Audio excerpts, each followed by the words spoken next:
Today, I'm here to discuss some tiny barriers I've overcome in my life so far. You might be wondering, what could a 10-year-old gone through in her life to call something a barrier? To answer that, I'd like you all to go back in time. Remember the time when we took our first steps as a toddler? That was when we broke our first barrier in our life, the barrier preventing us from walking. So I say, barriers don't look at our age, but the way we define it could change according to age groups. To me, barriers are more internal than external. An incident that I encountered might help you understand what I'm trying to say. Imagine a swimming pool filled with water as clear as glass. Life is all cupcakes and rainbows until you have fun with your friends in the water. But suddenly, when you try to swim, you feel yourself gasping for air and being pulled downwards, deep into the pool. That's literally what happened to me. I almost drowned inside the pool and I still don't understand how I managed to pull myself back up. After this had happened, the thought of swimming pools frightened me to an extent that you could hear my heartbeat in my throat. Yet, I broke my fear and started my butterfly strokes across the pool. You might ask, how?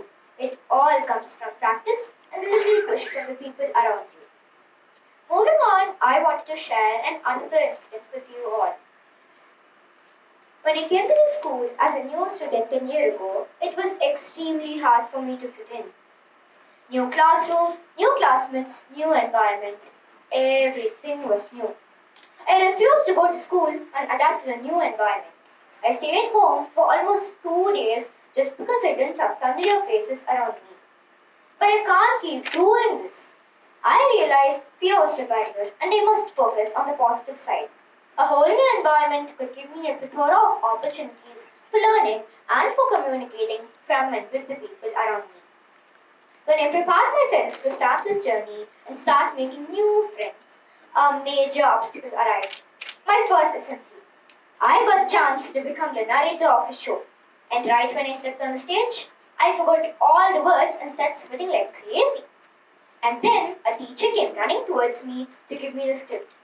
As I read from the script, tears started rolling down my cheeks. After this had happened, I ruled at the thought of being a narrator ever again. I went to my teacher, my best friend, and my family, seeking for advice and a shoulder to cry on after the show. And they pretty much told me the same thing. Confidence is like success. An individual cannot succeed overnight and it needs determination and hard work to be put in. A famous French playwright once said, the greater the obstacle, the more glory in overcoming it. That's what happened in my case too. I built confidence in myself, pushed myself to the stage multiple times, and now I'm standing in front of you all. Now I want to ask a question to you all. How many of you have faced bullies? Can you please have a show of hands? Thank you for responding. Everyone has faced this problem, including me. Many people have faced bullies, broke their barriers, and then came to higher position. We just have to think that they are people who cannot stand us being happy. Breaking the barrier of facing bullies can be simply done by ignoring them. Apart from this, some external barriers may also prevent us from focusing on our goals. It can be in different ways, such as society, education, and many more. What barriers do we face in society?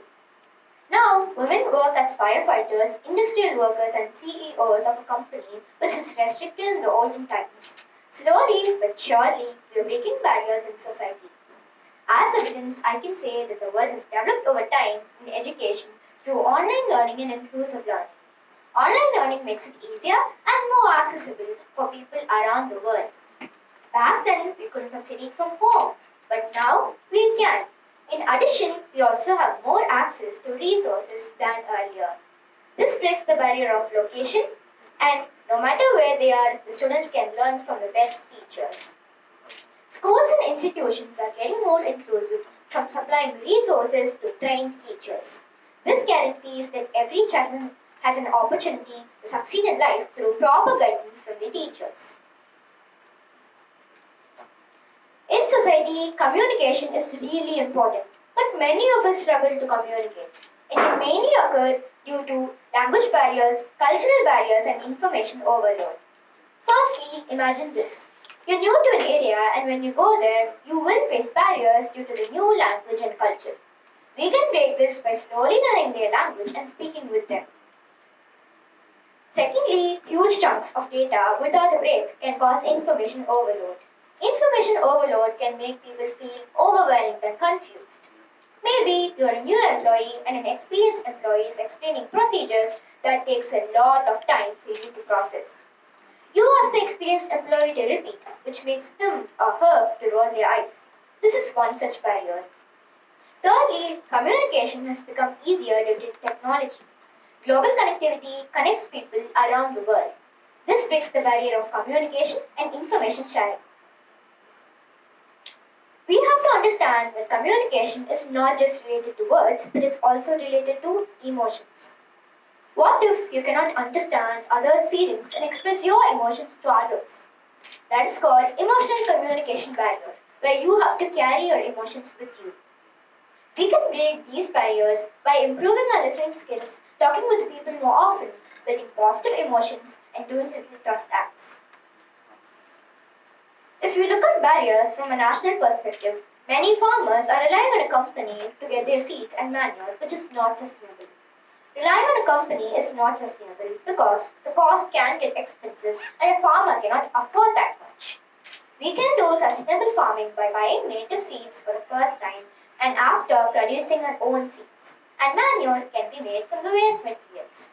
Sustainable farming breaks the barrier of relying on a company.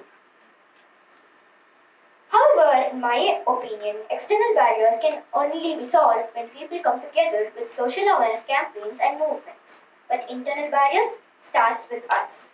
In this modern world, many of us are facing internal barriers and we must believe in ourselves to break them. Before we try to contribute to society, we must make sure to take care of ourselves so that our contributions will make a change. It's crucial to focus on your well-being before you think about others' opinions. Breaking barriers is not about accepting limitations, it is turning obstacles into opportunities. Break your internal barriers before you think about the external ones. Remember, it's not the size of the barrier that matters, but how we approach and overcome it. By breaking our barriers, we not only grow as individuals, but unlock new possibilities and opportunities. So let's all break our barriers, take bold steps, and believe in ourselves. Thank you so much for listening, and I hope my stories inspired you.